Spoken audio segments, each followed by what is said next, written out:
Sa mga balitang pambansa, kinumpirma po ng Department of Public Works and Highways, DPWH, na severe overloading ang naging sanhi ng pagguho ng Kabagan Santa Maria Bridge sa Isabela. Sa pagdinig po ng Senate Blue Ribbon Committee, iprinisinta ng DPWH ang resulta ng investigasyon ng binuo nilang Special Committee na bumusisi sa gumuhong tulay.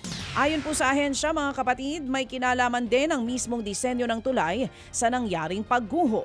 Pero tuluyang nag-collapse ang tulay dahil ilang beses dumaan doon ang truck na aabot sa halos 90 metric tons ang bigat. Kahit 45 metric tons lamang ang weight limit na po pwedeng dumaan doon. Nagdulot daw ito ng fatigue sa estruktura hanggang sa tuluyan itong bumigay. February 1, 2025, nang makumpleto ang pagtatayo ng tulay.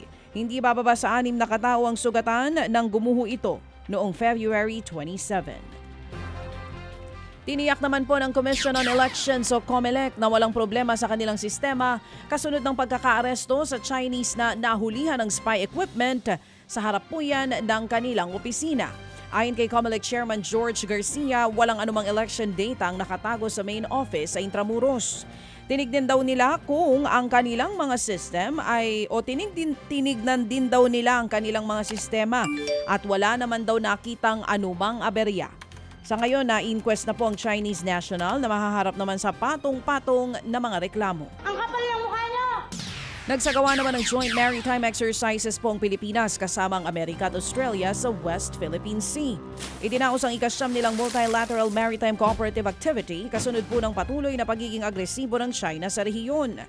Kasama sa lumahok sa drills ang ilang FA-50 fighter jet, maging ang barko at mga helicopter ng Philippine Navy. Nag-deploy rin ng warship at fighter jet ang Amerika at ang Australia.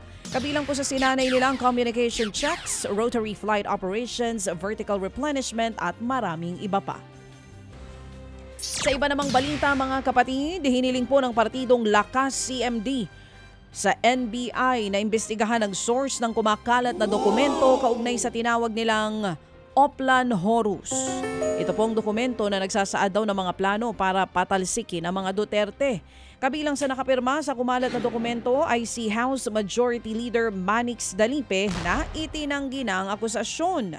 Nagsampa na po ng kasong cyber libel si Dalipe laban sa pahayagan na naglimbag ng naturang storya at maging ng dokumento.